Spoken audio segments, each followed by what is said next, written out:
Hey there guys, I am back with another Warhammer 40,000 book review for all of you. And this one I'm really excited to talk about because I might have said it in previous videos, but I'm just going to reiterate now. I am a huge fan of the Chaos Space Marines faction in Warhammer 40,000, mostly because all their stories are very fascinating, the armor looks cool, and they have this really neat backstory where you have 9 Primarchs convinced to rebel against their father, the Emperor of Mankind, as well as their other loyalist Primarch brothers. And in doing so, they practically won and yet lost the war. They managed to kill one of their Primarch brethren, but at the same time they also managed to cripple the Emperor of Mankind, whilst also ending up losing the war because of another legion deciding to go for spoils. So anyways, this one actually showcases the beginning of one of the major power players within Warhammer 40,000, known as the Black Legion. Now, the Black Legion is known for considering all Space Marines of the 9 traitor legions binding together, leaving behind their separate factions to join into one mighty army of brotherhood. And to me, that's actually a really compelling story, and I wholeheartedly enjoyed reading this book, as this shows the founding of the Black Legion. So to talk about the story, this concerns 3 major Space Marines of the 9 legions. You have Lior of the World Eaters, Kaon of the Thousand Sons, and Telemakan of the Emperor's Children. So these 3 Space Marines of the 9 legions decide to answer the call from a word bearer who tells them about an ancient capital ship that once served as the flagship for Horus Lupercal, the main Primarch who rebelled against the Emperor. So to put it simply, a lot of the 9 legions are shown here, but the primary 4 factions that are shown are the Emperor's Children, the Thousand Sons, the World Eaters,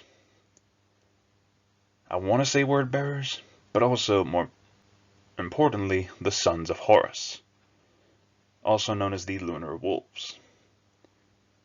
Now, the Sons of Horus, as of right now, are one of the most weakest of the 9 legions because they are constantly being hunted down for their folly by the other legions. They are being persecuted against and hunted down to the last man because they are primarily blamed for their loss in the war.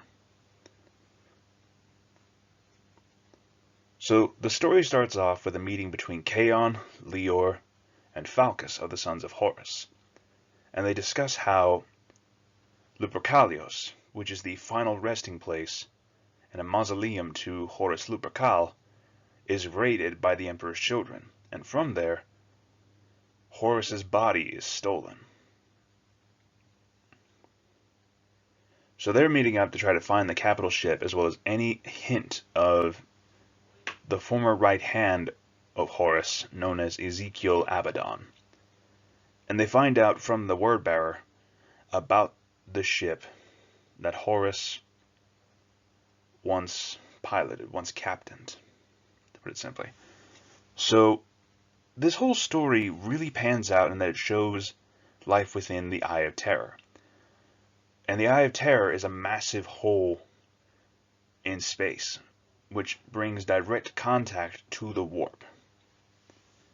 And it shows all these warp-infested worlds and how the Chaos Marines, before the Black Legion is formed, how they survive within the warp, within the Eye of Terror. And throughout it all, this actually shows the effects of it. Like, you see demons popping up whenever emotions are high. You see them sailing through all these different regions or areas, encountering multiple different planets that are affected by the warp. It's a fascinating concept for anyone who's up for Warhammer 40k from the, well, worse side's perspective. So anyways, so throughout the story you have Falcus, Lior, and Chaon. And originally they're the ones who go out looking for the vengeful spirit,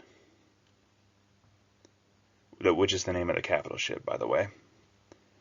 So they're looking for the ship, but during this time they're also being pursued by the Emperor's children. So apparently during this time period, the Emperor's children were at their most strongest, with greater manpower and a lot more ships, like a full-on armada, a base of operations in a city called Canticle City within the warp. So they have a base of operations, they have a full armada and much greater manpower, so they are dominating what they call the Legion Wars. So at this time, they managed to actually capture and pretty much mentally rewrite Telemachon of the Emperor's children. And together, these four go on this quest to find the capital ship, which eventually they succeed in, which results in them finding Ezekiel Abaddon, the former right hand of Horus during the Horus heresy. And along the way, the title indicates what we think is the right hand of Horus, but in reality, the title actually refers to a weapon.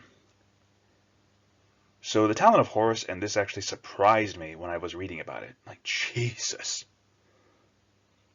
So the way it's described is like this full gauntlet with spiked claws and a wrist-mounted blaster, right?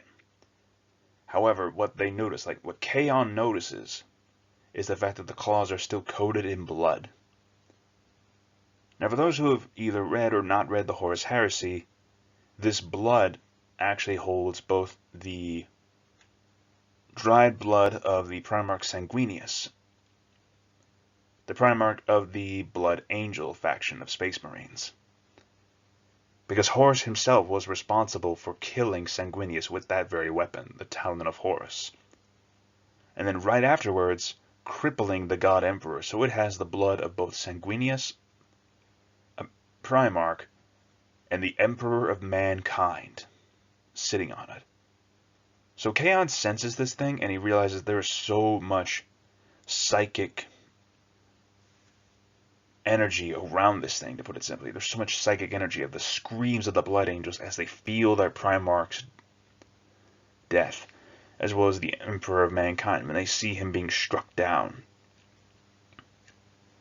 Just all that psychic energy, it leaves Chaon crippled.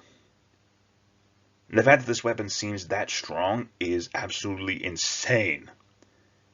Like, Warhammer is known for very over-the-top weapons, but this is just plain ridiculous.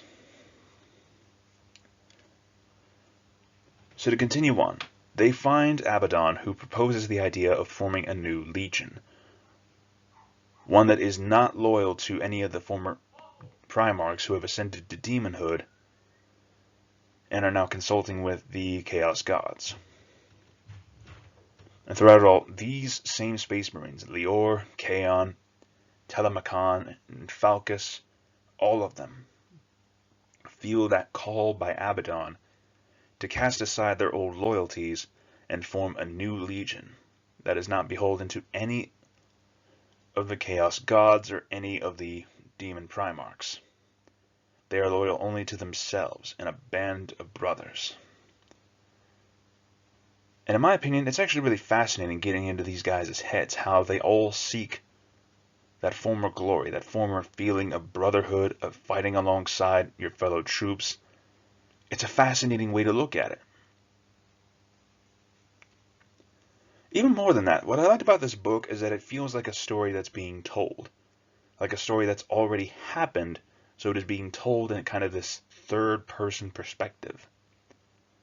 Because throughout it all, we are reminded that Chaon, at this point in the book, this is all in the past for him. This whole story takes place in the past. And yet it's being told by Chaon. Because at this time, Chaon, in the present, is being held captive by the Imperial Inquisition. So he is telling the story of how the Black Legion was formed. And I actually really liked that. I really did.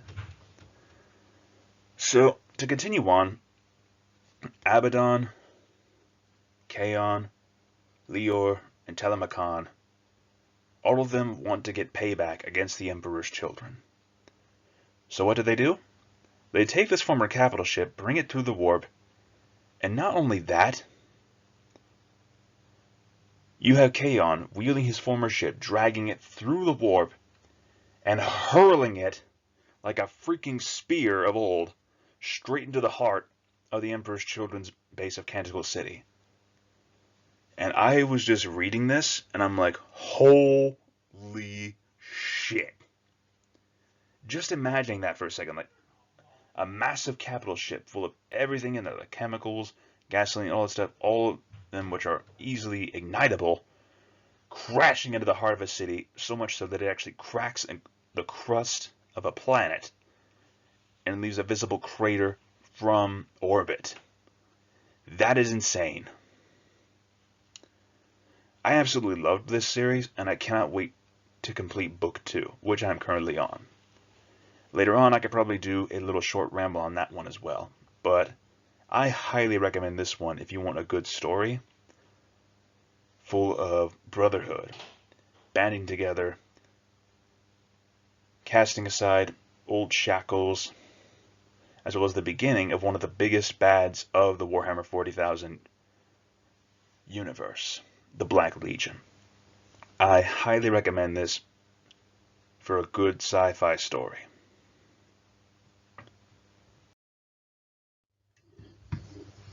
So to conclude this video, my overall score for the Talon of Horus as a whole would be an immediate 10 out of 10 for a really engaging story with really good characters, really well done actually.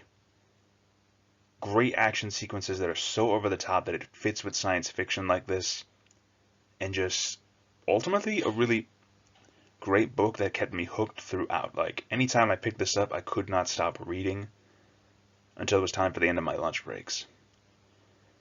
But anyways, to conclude this, if you are ever looking for any other Space Marine, or I should say Chaos Space Marine focused stories, whether they be trilogies or otherwise, or if you want a more character-based story, I'd recommend the books Fabius Bile Primogenitor and Ahriman Exile, the first books of a character-based trilogy each. So all in all, definitely recommend Talon of Horus, and recommend these two as well, because I've read them both. Fantastic reads. If you want to learn more about them, look them up on my channel. Anyways, thank you all again for listening, and keep an eye out for the next time I dive into the Warhammer 40,000 universe. Have an awesome day.